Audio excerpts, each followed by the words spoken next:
예. 오늘은 이 말씀을 가지고 통일 선교의 기다림의 자세라는 제목으로 여러분들과 같이 좀 묵상을 좀 나눠보도록 하겠습니다. 예, 통일 선교의 기다림의 자세라는 주제입니다. 지난주에도 제가 이 말씀을 나눴지만은 탈북민 목회의 현실이 참 너무 힘들다 하는 어떤 그런 부분들을 지난주에 좀 이렇게 마음을 나눠보았습니다. 그 힘들어하는 어떤 여러 가지 어떤 부분들 중에서 제가 봤을 때는 선교 통일 한국의 시간이 너무 길어져서 이게 지쳐 있는 그런 모습도 그 안에 있지 않은가 이런 생각을 좀 해보게 됩니다. 탈북민들이 지금은 막 이렇게 뭐 빛이 안 나는 것처럼 보이지만은 나중에 통일 대한민국 시대에는 참 귀한 이 사명자들, 사역자들로 이렇게 빛날 건데 지금은 너무 이렇게 존재감도 없고 사명을 부르짖는 통일 선교의 날도 어제는 뭐 횟수를 넘겨서 계속 기다려도 그날이 열리지 않고 여기에 그냥 이 자리에 서서 그냥 이걸 바라보면서 외치고 서 있는 게 맞는가 하는 어떤 그런 낙담도 있는 것 같아요. 너무 기다리는 어떤 시간들이 너무 길어지다 보니까 사람들이 지친 어떤 그런 영적인 상태도 그 안에 있다고 이렇게 생각해 봅니다. 자, 그러면 우리가 오늘은 좀 이렇게 우리의 이런 기다림의 상황을 선교 통일의 그 대한민국의 그 역사의 날을 하나님이 주실 거라고 믿는데, 근데 아직도 열려지지는 않던 그런 상황 가운데서 너무너무 오래다 보니까 이런 기다림의 상황에서 어떻게 서 있는 것이, 대응하는 것이 정말 선한 것인가 하는 문제에 대해서 한번 좀 여러분들과 같이 이렇게 생각해 보기를 원합니다. 네, 요즘에 대한민국 사회도 통일을 북한과 이렇게 남한이 한국이 이렇게 통일을 하는 것을 점점 원치 않는 어떤 그런 세대 가운데 이렇게 흘러가는 것 같아요. 하도 그런 분위기로 계속 세대가 바뀌고 시간이 흐르고 이렇게 하니까 요즘에는 이런 영상도 유튜브에 도는 것을 제가 한번 보았습니다. 제가 우리 전체방에도 그 영상을 이렇게 올려놨는데 여러분들 보시는지는 잘 모르겠습니다. 그 영상에서 이렇게 질문을 하더라고요. 여러분들은 통일을 원하십니까? 우리 여기 앉아있는 분들은 통일을 원하십니까? 누구야? 이게 통일을 원하십니까? 이렇게 질문하는데 이 질문이 좀 잘못됐다는 거예요. 좀 잘못됐다는 거예요. 한국에 있는 젊은이들은 점점 그 통일이라는 현실을 원치 않아요. 워낙 이게 에너지가 많이 들어가고 우리들이 어떤 헌신을 많이 요구하니까 그래서 원치 않는다는 통일을 원치 않는다는 그런 그 응답자 수가 점점 해를 넘어갈수록 더 많이 늘어나고 있는 그런 상황이라는 거죠. 그런데 이 영상에서 보니까 여러분은 통일을 원하십니까? 하는 이 질문이 이런 질문을 던지는 것이 아니라 질문을 바꿔야 된다는 거죠. 김성일 여기 들어오면 질문을 바꿔야 된다는 거예요. 질문을 어떻게 바꾸는 건가 하면 성결이 보지 말고 저 앞으로 보십시오. 북한이 무너지면 북한은 과연 누구의 것입니까? 이렇게 물어야 된다는 거예요. 북한이 무너지면 북한은 과연 누구의 것입니까? 이렇게 물어봐야 된다는 거예요. 북한이 무너지면 중국 것입니까? 아니면 일본의 것입니까? 아니면 대한민국의 것입니까? 이렇게 물어본다면 아마 대한민국 사람들 중에서 그 누구도 아니 우리 한국 것입니다 이렇게 대답할 거예요. 독도는 뭐 우리 땅 뭐 이렇게 엄청 그렇게 하잖아요. 북한에서도 이게 독도는 우리 땅 이렇게 외쳤던 것 같아요. 그렇게 하면 당연하게 이런 질문을 이렇게 바꾸면 당연하게 대한민국 그 누구라도 북한은 대한민국이 것입니다. 이렇게 대답할 거라는 거죠. 참 이렇게 이 역사 시간이 길어가면 길어져 갈수록 이 통일을 원치 않는 어떤 이런 세대 가운데서 그날에 대한 소망의 관점을 바로 세워지지 않으면 그나마 이 마지막 주자들이라고 북한 선교를 위해서 외쳐가던 그런 사람들도 점점 다 늙어가고 새로운 시대는 옛 어떤 그런 아픔에서 잊어가고 통일을 원치도 않고 이런 상황 가운데서 지금 이 선상에서 정말 겨우 있는 힘을 다 해서 그냥 외치는 것 같은 이 통일 선교에 대한 이 외침. 근데 이런 가정 가운데서 이런 상태 가운데서 이 통일 선교에 대한 우리의 소망에 대한 관점을 바로 세우지 않고서는 점점 더 흔들려져 가지고 이런 소리조차도 이제는 사라져 버릴 거라는 거죠. 이런 소리조차도. 우리는 어떤 이런 상황에서 어떤 자세로 서야지 이 사명을 완주해 나갈 수 있을까 하는 거예요.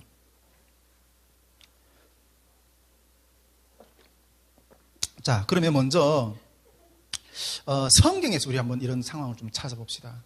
성경에서 이 늦어지는 때에 대한, 즉 이 기다림에 대한 태도의 바른 정의를 어떻게 말하고 있는가 하는 부분들을 우리가 먼저 좀 짚어보자는 거죠.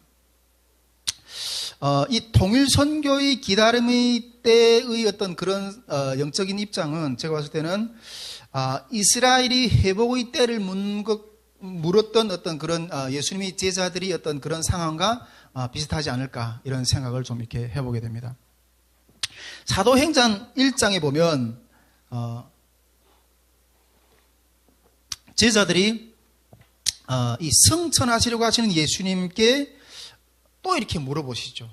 그들은 항상 예수님과 3년 동안 같이 이렇게 제자들을 따라다니면서 항상 질문했지만은 예수님이 지금 이 땅의 사역을 마치시고 승천하시려고 하는 그 순간까지도 이런 질문을 하는 것을 우리는 알고 있죠. 예수님께 이렇게 질문합니다. 이스라엘이 나라를 회복시킬 때가 언제입니까? 이렇게 질문하는 거예요. 이스라엘의 메시아들을, 여러분, 이스라엘은 이 메시아를 기다리는 기다리는 이 소망은 정말 오랜 고난의 시간과 수건의 어떤 그런 문제였어요. 그러나 예수님은 그런 것들을 전하셨던 것이 아니었죠. 그렇지만은 이 3년 동안 제자들이 예수님을 따라다니면서 배우면서 그러면서까지도 아직도 그 관점을 내려놓지 못했던 거죠. 이들이 묻는 것은, 제자들이 묻는 것은 아직도 예수 그리스도를 어떤 정치적인 메시아로 생각했고 이스라엘의 왕국을 회복시켜 주실 어떤 그런 메시아로만 메시아의 정체성을 그런 것으로만 생각했던 거죠. 그러나 주님의 관점은 어땠습니까? 주님의 관점은 영적인 이스라엘, 즉 하나님을 믿는 자가 차지할 영원한 하나님의 나라를 회복하기 위해서 부활하셨고 이제 승천하시려고 하시는 거죠. 이렇게 물어보는 제자들에게 주님이 어떻게 대답하십니까? 시기는 말하지 않고 그것은 아들도 모른다. 아버지만 아신다. 그러나 너희가 할 일에 대해서 이야기하죠. 권능을 받아서 이제 성령 임하면 너희에게 권능을 받아서 온 땅과 예루살렘과 온 땅을 거쳐서 내 증인이 되라고 이렇게 말씀하시는 거죠. 이 장면에서 이 사도행전 1장 말씀에는 시기에 대한 아버지 나라가 임하는 어떤 그 시기에 대한 말과 시기에 대한 어떤 의미와 그리고 또 지금 해야 할 일에 대한 내용들이 담겨져 있는데 오늘은 이 늦어지는 이 시기를 기다리는 사명자들의 자세에 대해서 좀 이렇게 짚어보고 싶은 거예요. 늦어지는 시기에 대해서 기다리는 사명자들의 자세에 대해서 좀 살펴보고 싶은 거죠. 먼저 우리가 이 긴 시간을 견뎌냈던 성경의 인물들을 좀 먼저 좀 한두 명 정도 이렇게 살펴보려고 합니다. 이 긴 시간 동안 하나님의 약속을 기다려서 그 성취를 맛보았던 인물들 중에는 노아가 있다고 저는 생각합니다. 노아의 그 홍수의 기다림에 대해서 우리는 한번 좀 생각해 볼 수 있지 않을까 이렇게 생각합니다. 창세기 6장 13절에서 14절에는 하나님께서 노아에게 나타나서 방주를 지으라고 명령하시죠. 방주를 지으라고. 제가 창세기 6장 13절에서 14절 말씀 이렇게 읽어드리도록 하겠습니다. 하나님이 노아에게 이르시되 모든 혈육 있는 자의 포악함이 땅에 가득하므로 그 끝날이 내 앞에 이르렀으니 내가 그들을 땅과 함께 멸하리라. 너는 고페르 나무로 너를 위하여 방주를 만들되 그 안에 칸들을 막고 역청을 그 안에 그 안팎에 칠하라. 방주를 만들어. 이게 심판, 이제 물로 심판을 하겠는데 너는 은혜를 입어서 그걸 구원하려고 하는데 이제 방주를 만들라고 주님이 이렇게 6장 13절에서 이렇게 말씀을 하세요. 자, 그렇다면 방주를 만들라고 이렇게 명령하시고 그 방주를 과연 얼마 동안 만들었을까? 한번 좀 추정을 해보고 싶은 거죠. 지금 이 방주를 만든 기간에 대해서 한번 우리가 좀 살펴보기를 원하는데 6장 13절에 이렇게 방주를 만들라고 이렇게 명하셨지만은 창세기 5장 32절에 보면 이렇게 기록하고 있습니다. 노아는 500세 된 후에 셈과 함과 야벳을 낳았더라 이렇게 기록이 되어 있어요.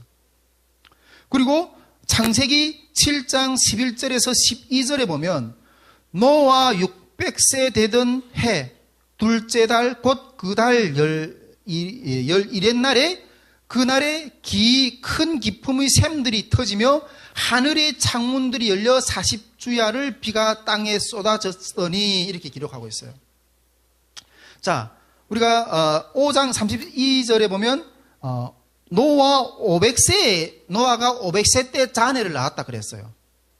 근데 방주에 들어갔던 거는 노아 온 가족이 다 들어갔잖아요.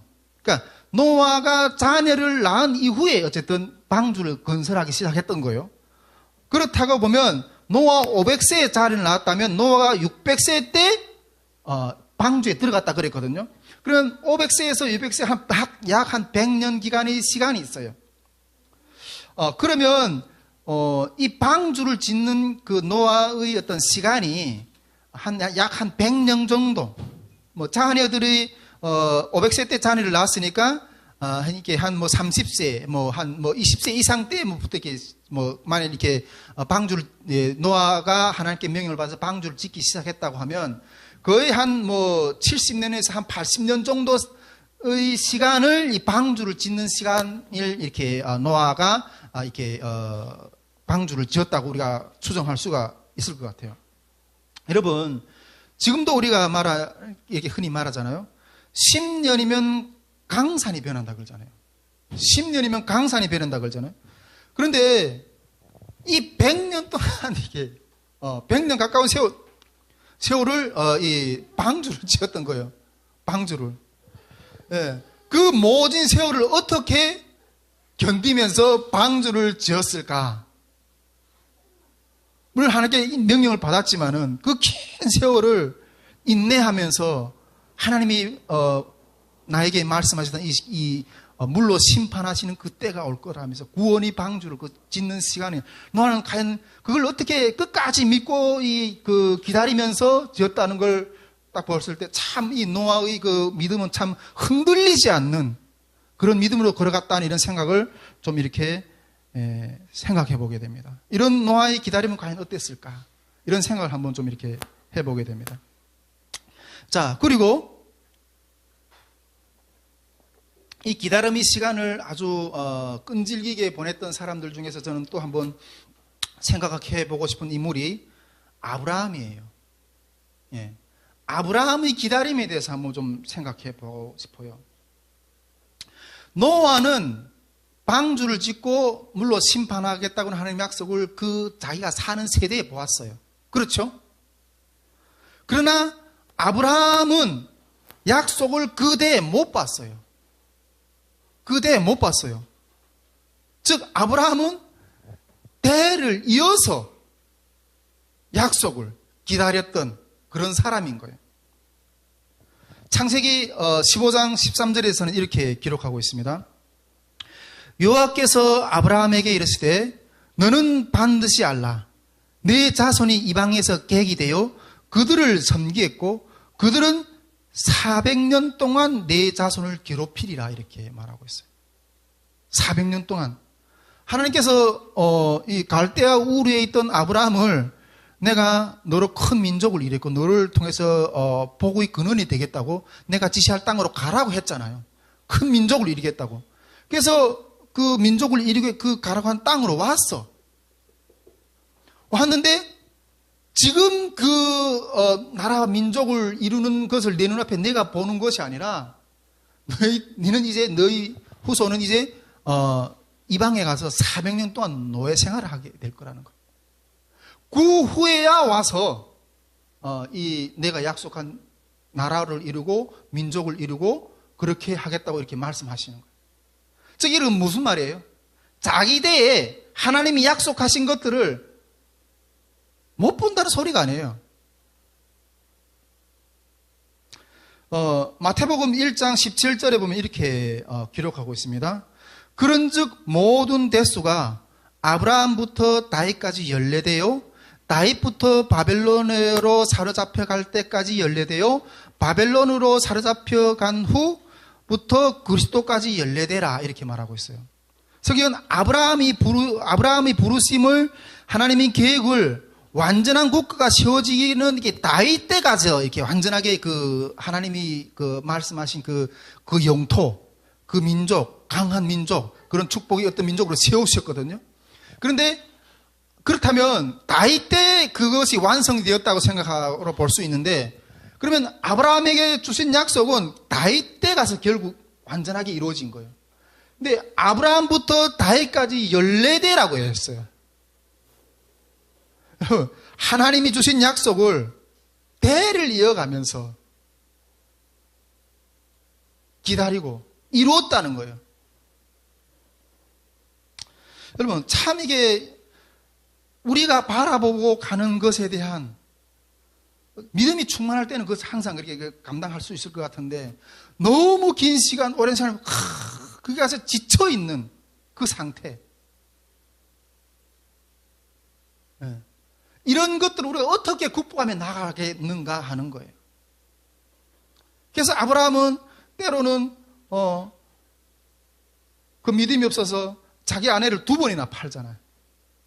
애굽에서 애굽으로 가나안 땅에 있으라고 했는데 애굽으로 또 양식이 궁핍하는 그런 것들 때문에 애굽으로 또 내려가기도 하고 그 약속의 어떤 그런 그 말씀을 붙들고 서서 기다리는 그 상태, 그리고 그것이 속히 이루어지면 참 좋겠는데 이루어지지 않아서 이게 방황하는 그런 심령의 상태에 대해서 좀 생각해 보고자 하는 거예요. 우리가 지금 통일 선교를 향해서 주님이 부르시는 어떤 그런 명을 받고 나왔다고 했는데 그 시간이 너무너무 기니까 사람들이 다 이렇게 소망을 잃고 기운이 없어서 그렇게 주저앉아 있는 그런 현실이라는 거예요. 자, 그러면 이처럼 기약할 수 없는 것처럼 보이는 하나님의 약속을 향한 성도들의 자세에 대해서 너희는 마땅히 어떤 자세로 이런 기다림의 향을 향해서 나가야 되느냐, 이런 그 자세에 대해서 성경은 또 어떻게 말하는가 우리가 한번 좀 들어자 보자는 거예요.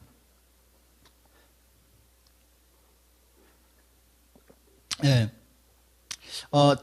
이거는 우리가 지금 주님이 다시 재림하실 거라고 이렇게 믿잖아요. 근데 그 재림의 때에 대해서 이제는 2000년 전에 오셨는데 주님 속히 오실 거는데 2000년이 지났어. 2000년이 지났어. 그래서 사람들이 이렇게 초대교회에 주님 언제 오시냐 막 그런 것들에 대해서 많은 논란이 있었어요. 근데 그런 것, 이 재림의 기다림에 대해서 사도 베드로는 예수님이 숫자선 베드로는 아주 명확하게 명시하고 있어요.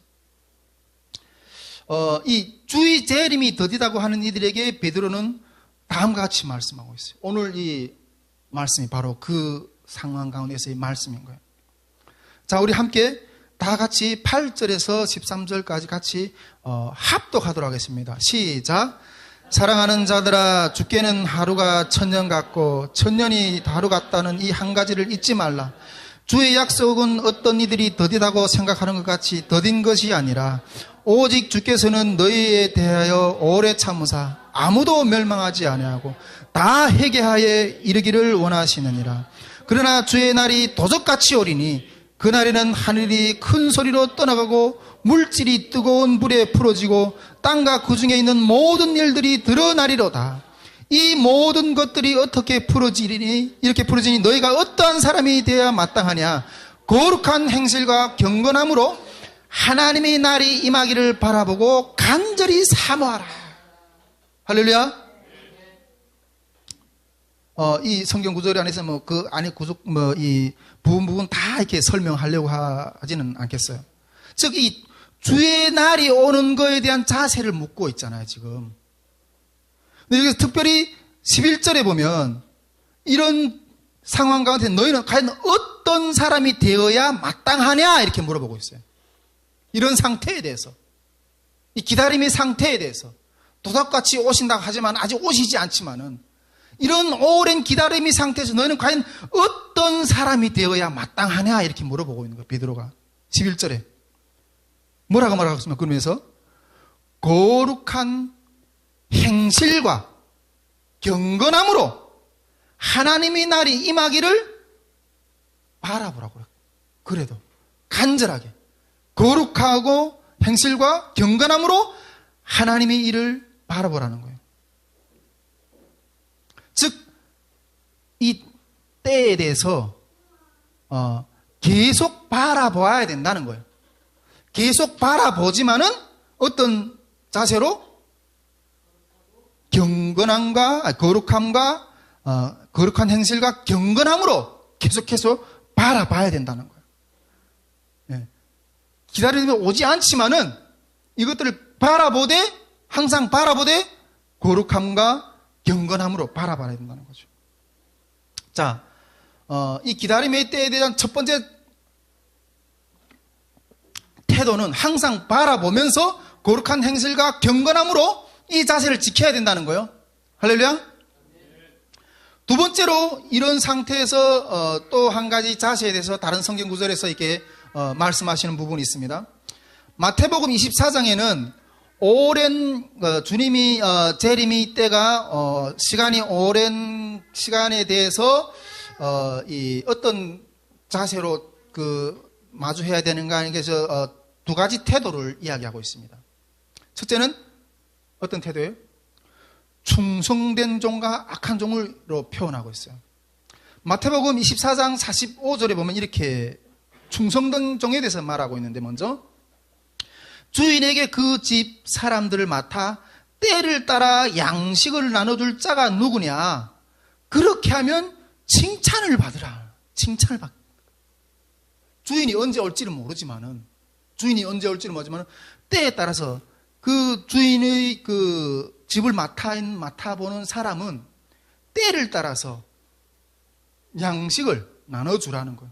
일을 하라는 거예요. 마땅히 해야 될 일을 하라는 거예요. 이것이 충성된 종이라는 거예요. 그런데 마태복음 24장 48절에 보면 악한 종에 대해서 이야기하고 있어요. 만일 그 악한 종이 마음에 생각하기를 주인이 더디 오리라 하여 동료들과 때리며 술 친구들과 더불어 먹고 마시게 되면 생각지 않은 날, 알지 못하는 시각에 그 종의 주인이 이르러 엄히 때리고 외식하는 자가 받을 벌에 처하리라. 이렇게 해서 주인이 언제 올지 몰라. 그냥 우리 먹고 마시고 즐기자. 주인이 때를 의식하지 않고 그냥 자기 자유로 이렇게 하는 그 종을 악한 종이라고 표현하고 있는 거죠. 즉, 이 말씀을 살펴보면 이는 직무를 버리지 말고, 주인이 언제 오는 시간에 이런 걸 그건 모르지만은 일단은 직무를 버리지 말고 충성스럽게 행하라는 거예요. 할렐루야. 주인이 빠르게 오든지 늦게 오든지 나에게는 직무가 있다는 거예요. 할렐루야. 직무가 있다는 거예요. 그래서 직무에 대한 일을 계속 하라는 거예요. 직무에 대한 일을 계속 하라는 거예요. 결론적으로 이 시간의 문제에 집착하지 말고 우리가 기다리는 자는 첫째로 경건한 자세로 항상 그 방향을 바라보고 기다리고, 두 번째로 자기가 맡은 직무를 충실히 이행을 하라는 거예요. 할렐루야. 이것이 때를 기다리는 자의 충성된 태도라고 성경은 말하고 있습니다. 할렐루야. 자, 이런 위의 말씀에 우리가 기초해서 기다림에 대한 고민을 제 스스로 좀 이렇게 해봤던 묵상을 좀 여러분 같이 나누고 싶습니다. 이런 기다림에서 성경은 이렇게 말하고 있는데 그것이 내 앞에 현실에 닥치니까 너무 지치고 포기하고 싶고 세상으로 나가고 싶고 이런 마음이 왔다 갔다 하는 어떤 그런 것들이 수시로 우리를 무너지게 하는 거예요. 그런 이런 것 가운데 우리 태도는 과연 어떻게 해야 되는 거예요? 하나님 과연 통일이 그날, 통일성결 그날을 우리에게 주실 수 있습니까? 오늘 어떻게 우리 김성 목사님하고 맞추지 않았는데 메시지하고 찬양이 그 똑같은 주제를 다루는 메시지를 그날 마지막 때에 대해서 이렇게 찬양도 이렇게 주셨는데 그런 태도를 우리가 어떻게 가지고 있어야 되는가 하는 거죠. 여러분, 세상은 이런 말 있잖아요. 긴 병에 효자가 없다고. 예. 사람이 너무 오래 아프면 아무리 이 자식이라도 그걸 이렇게 지체한다는 거예요. 그러나 하나님의 뜻으로 부름을 받은 자들은 마땅히 행해야 될 사명을 감당해야 될 줄 믿습니다. 언제 올지는 모르지만은 직무를 마땅히 해야 될 일을 우리는 계속해야 됩니다. 우리 선교회는 통일 선교의 날이 언제 다가올지는 모르지만은 하나님께서 우리 선교회에 세워주신 통일 캠프, 영성 집회, 사관학교, 사회통합학교, 미디어 사역 계속해서 우리가 행해야 될 일들을 해 나갈 거예요. 할렐루야. 자, 그렇다면 이런 직무를 하면서 이 기다림의 자세 중에서 첫 번째로는 이 충성된 종의 자세로 기다려야 된다는 거예요. 충성된 종의 자세로 기다려야 된다는 거예요. 여기서 충성되다는 것은 어떤 것을 의미할까 이런 생각을 좀 제가 해봤습니다. 물론 뭐 이 충성되다고 표현하는 것은 뭐 여러 가지로 우리가 이렇게 설명해낼 수 있겠지만은 저는 이런 개인적으로 이렇게 좀 생각해봤습니다. 충성되다는 것은 내가 경험한 하나님은 결국 나를 배신하지 않는다는 거예요. 내가 경험했던 하나님은 나를 결국 배신하지 않는다는 거예요. 그리고 반드시 오신다는 거예요. 여러분, 우리가 지금까지 경험한 하나님이 있습니까? 네. 그 하나님은 정말 신실하게 우리를 인도해 주셨죠. 그런데 그 하나님이 우리를 그와 같이 버려버리시고 안 오실까요? 안 오신다면 그거는 하나님 우리를 버리신 거고 우리를 배반하신 거라고 저는 생각해요. 그러나 우리가 경험했던 그 신실한 하나님은 결단코 나를 버리지 않으실 거예요. 배반하지 않으실 거야. 그 믿음으로 서 있는 거예요. 반드시 주님이 오신다는 걸 믿음에 서 있는다는 거죠. 지금까지 경험한 신랑은 내가 원하는 시간에 안 온다고 해서 내가 먼저 배반하면 안 된다는 거예요. 내가 원하는 시간에 안 온다고 해서 내가 먼저 배신하면 안 된다는 거죠. 하나님이 나를 배신하지 않았는데 내가 어찌 하나님을 배신할 수 있겠는가 하는 거예요. 여러분, 배신은 사람의 편에서 가볍지 하나님의 편에서 가벼운 거 아니에요. 예. 하나님의 무게와 사람의 무게는 급이 달라요. 정의는 하나님의 편에 있습니다. 시간의 대답은 몰라도 정의의 대답은 항상 하나님 편에 있습니다.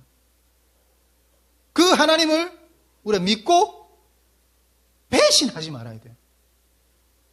히브리서 보면 내가 만일 믿으면서 뒤로 물러가면 하나님이 너를 기뻐하지 않으실 거라고 이렇게 말씀하셨어요. 할렐루야. 저는 이것이 충성된 종의 자세로 하나님을 기다리는 어떤 그런 입장이 아닌가 이런 생각을 먼저 좀 해보게 되었습니다.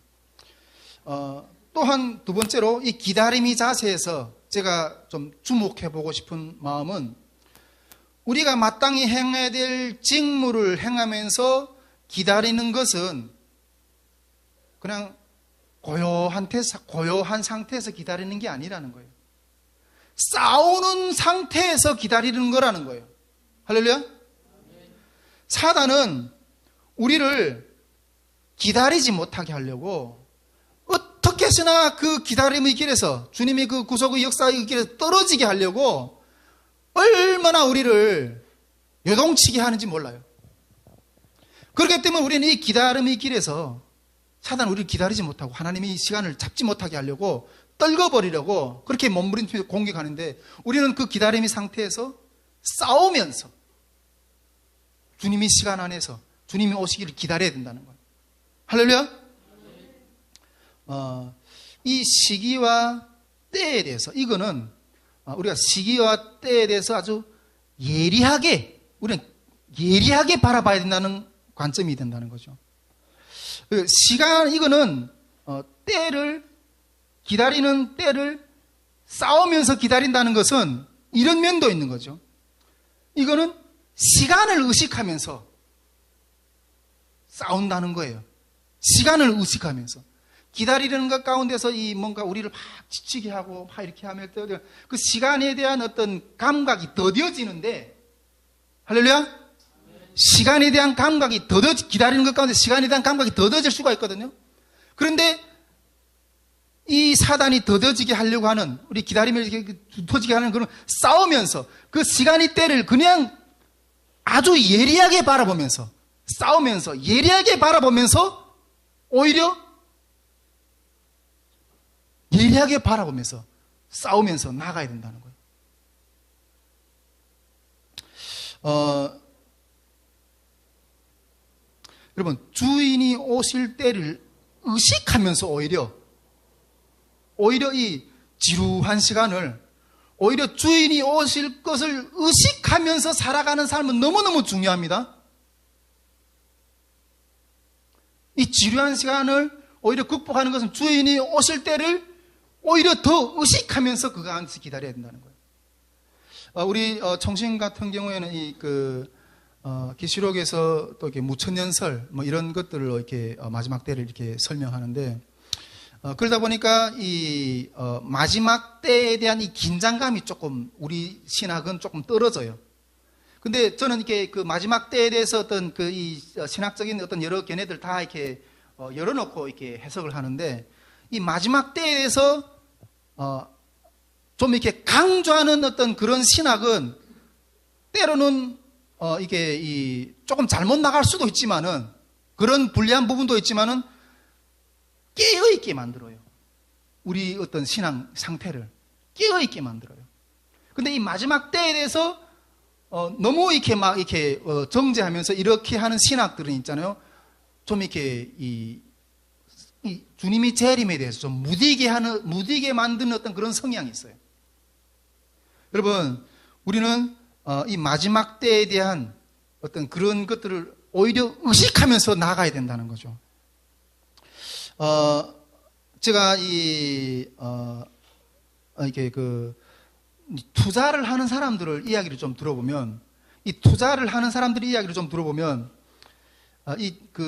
어떤 것들의 어떤 이 기업의 가치가 확 올라가지고 그 돈을 막 벌게 하잖아요. 그런데 그 돈을 막 벌게 하는데 그 돈을 끌어올리는 어떤 것은 세력들이 있대요. 세력들이. 근데 그 가운데서 이 개미들도, 개인 투자자들을 보고 개미라고 그러는데, 개미들도 그거 어떻게 가서 이게 돈 같이 벌어보려고 막 따라 붙는데요.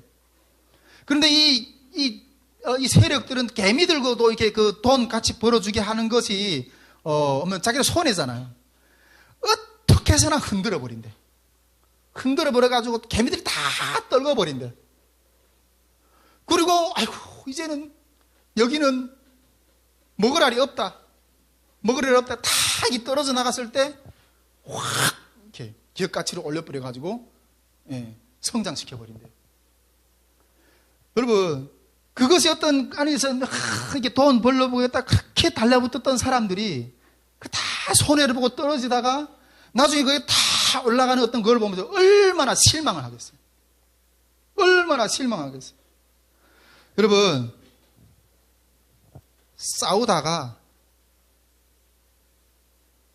기다리지 못해서 기회를 놓친다면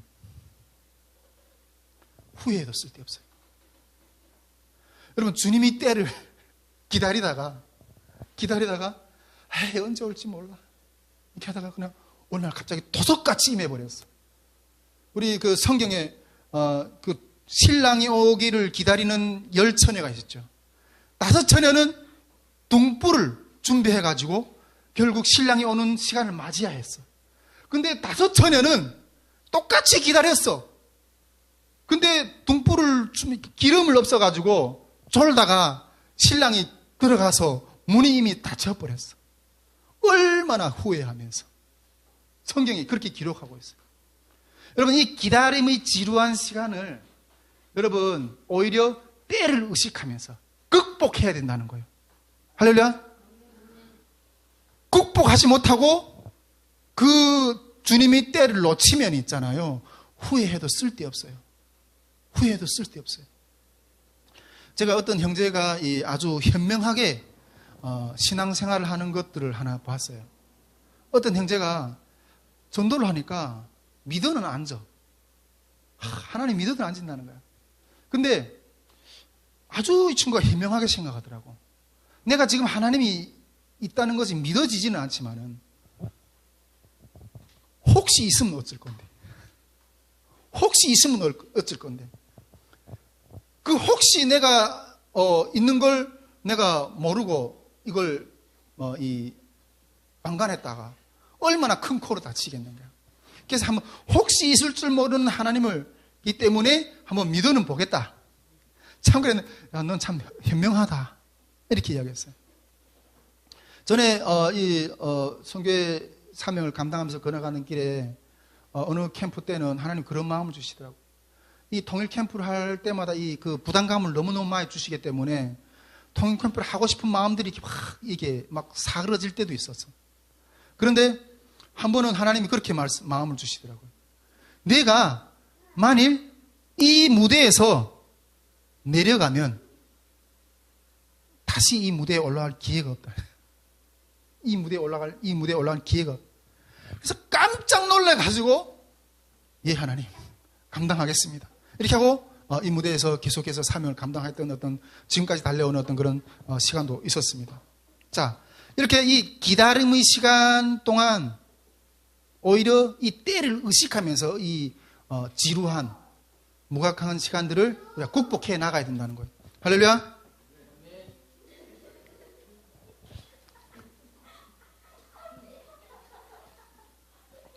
자,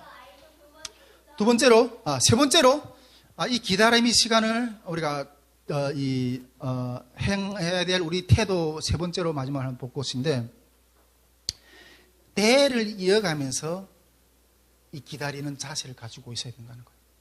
때를 이어가면서. 여러분, 아브라함은 자기 때에 하나님의 약속을 못 봤어요. 하나님이 그 민족을 이루신, 나라를 이루신 어떤 그런 때를 못 봤어요. 그래서 때를 이어가면서 그 하나님이 주신 약속을 외쳤던 이 이스라엘 민족의 어떤 그 성경을 보면 참 위대하다 이렇게 생각해요. 성경은 뭐 이렇게 말씀하셨죠? 아브라함의 하나님, 이삭의 하나님, 야곱의 하나님. 3대째도 이어 앉아. 약속이 이루어지지 않았어. 그래서 모세 때도 그 조상들이 때 부르셨던 그 하나님 비전을 끌어다가 계속 외치면서 그 길을 가는 거예요. 위대하지 않아요, 여러분? 아브라함의 하나님, 이삭의 하나님, 야곱의 하나님. 대를 이어가면서 그 대를 이루어질지 진짜 모르겠는데 외치며 나가는 거예요. 참 대단하다. 저는 그런 생각합니다. 참 이런 걸 보면서 저는 이 직무의식과 일은 진짜 주인의 일이라는 색깔이 확실하게 드러난다는 것을 이렇게 생각하게 돼요. 여러분, 대를 이어나가면서 그 약속을 기다린다는 것은 여러분이 개인적인 어떤 욕망을 이루는 일이 아니거든요. 할렐루야? 왕이 명령하신 왕권이 여기서 보이는 거예요. 그 왕이 명하신 그 왕권을 명령을 따라 대를 이어가면서 그 순종하는 거예요. 철저한 신본주의적인 어떤 와, 여러분, 이 영국이나 유럽 같은 데는 이게, 이 건물을 하나 지어도 몇백 년씩 짓는데요. 몇백 년씩. 우리는 뭐, 기껏해야 뭐, 3, 4년이면 건물 아파트 축축축, 뭐, 1년이 어쩌든 1년이 뭐 축축 올려버리는데, 여러분, 대를 이어가면서, 그 왕권에 대해서, 이 신본주의적인, 여기는 확실하게 이 주종과의 관계가 확실하게 드러나 보이는 거예요. 주종과의 관계. 왕이 명한 일에 대해서 그 뜻을 대를 이어가면서 채우겠다는 그런 의지가 보이는 거예요. 왕이 속한 일이기 때문에, 왕이 명한 일이기 때문에 종들은 대를 이어가면서 그걸 순종해가는 그런 걸 우리가 볼 수가 있다는 거죠. 그런데 여러분, 이런 그 하나님의 왕권을 의식하지 못하는 이 인본주의 사회, 현대 사회는 그렇지 못하죠. 현대 사회는 그렇지 못하죠. 아버지 사명을 자식에까지 있는다는 것은, 자식 때까지 있는다는 것은 거의 보기 드문 일이에요. 거의 보기 드문 일이에요. 보통 우리 집에서도 뭐 종종 흔치 않게 우리 한나 성결이 목사가 되라, 사모가 되라 이런 말 하지만 이 애들이 나중에 자기가 선택해서 하나 앞에 부름을 받고 이러면 선택해서 가게 해야지. 부모의 어떤 멍예를 거기까지 메우려고 하느냐. 여러분, 이게 보통 우리 가정 안의 삶의 어떤 모습뿐 아니라 일반적으로 다 그렇다고 저는 생각이 돼요. 여러분, 주의 길을 대를 이어서 갈 수 있느냐? 대를 이어서 갈 수 있느냐? 여러분, 이것이 진짜 기다림이라는 거예요. 할렐루야? 저는 대를 이어주고 싶어요. 대를 이어주고 싶어요. 왜? 인간 세상에 최고의 축복이 주님의 사람이 되는 거니까. 1차적으로 그렇지만은, 제가 뭐 지금 성결이 뭐 여기서 발발 거리면서 뭐 말 안 들으면 땡콩 때리고 이렇게 하지만은, 주님의 계수봉을 이어갈 주님의 종입니다. 때를 어린아이지만 제가 여기 절하고 싶어. 주의 종인데 내가 어떻게 함부로 대할 수 있어. 아니, 육신의 부모로서 훈계의 입장이지만은 영의 어떤 실체 앞에서는 함부로 대하지 못한다는 거죠.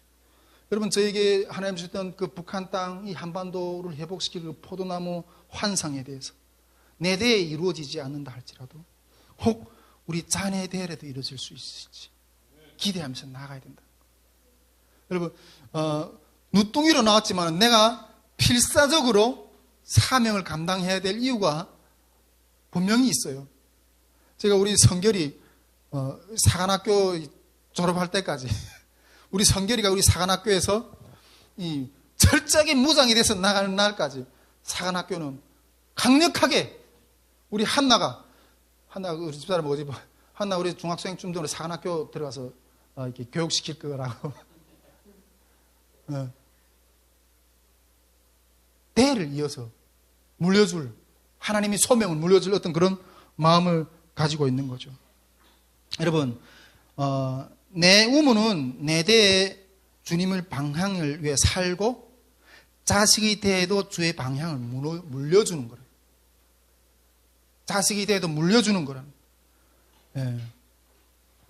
여러분, 자식이 있으면 자식에게 내 아버지 유언을 지키라고 하지 않겠습니까? 아버지 유언을 지키라 하지 않겠습니까? 여러분, 역사가 없는 개인은 없습니다. 조상이 없는 개인은 없어요. 개인이라는, 실질적인 개인이라는 것은 그 시작도 없고 끝도 없는 하나님께만 가능한 개념이에요. 개인이라는 것은. 한나가 언젠가 그런 이야기를 하는 걸 제가 들었습니다. 엄마 아빠가 있었기 때문에 네가 이렇게 오늘날 대한민국에서 태어나서 잘 사는 거야. 대한민국에 와서 잘 사는 거야. 어떤 때는 한나가 이게 철이 없이 이렇게 대답할 때도 있어요. 엄마, 아빠 아니래도 나는 어느 다른 데서도 태어났을 거라고. 다른 데서 태어났을 거라고. 여러분, 지금의 엄마, 아빠가 아닌 다른 곳에서 태어난 아이는 한나가 아니라 다른 아이입니다. 한나야. 한나가 아니라 다른 아이라고. 예. 요즘에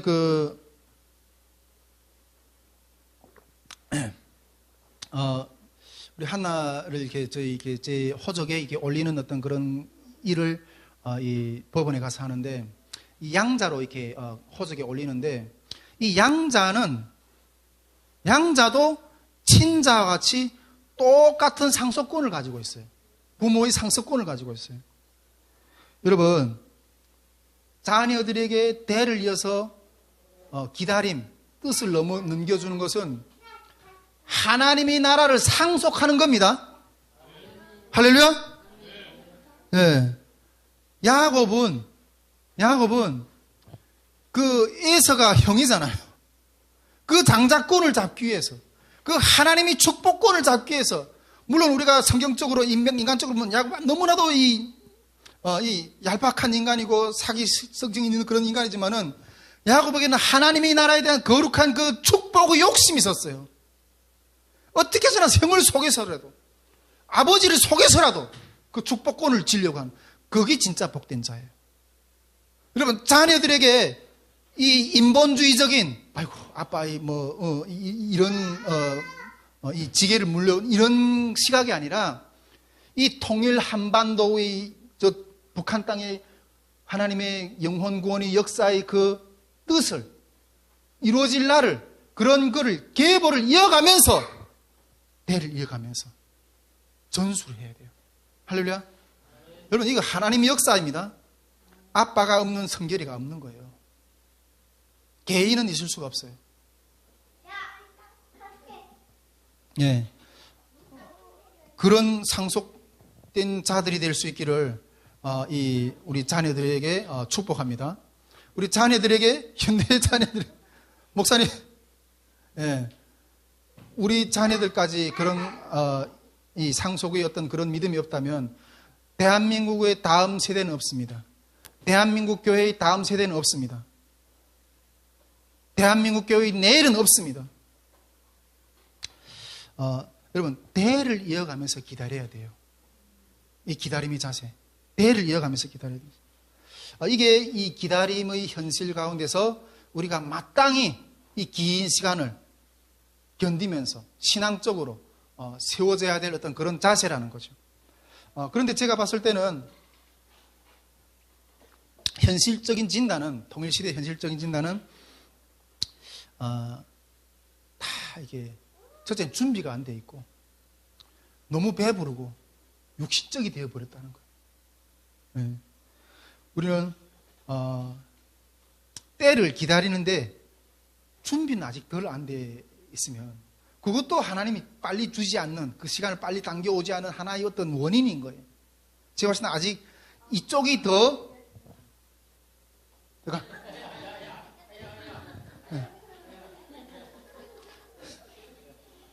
네. 저도 아직 이 완벽하게 준비 안 돼 있는 어떤 그런 모습들이 있습니다. 자, 우리는 이런 기다림의 자세로 통일 선교를 향해 전진해야 됩니다. 예, 북한 동족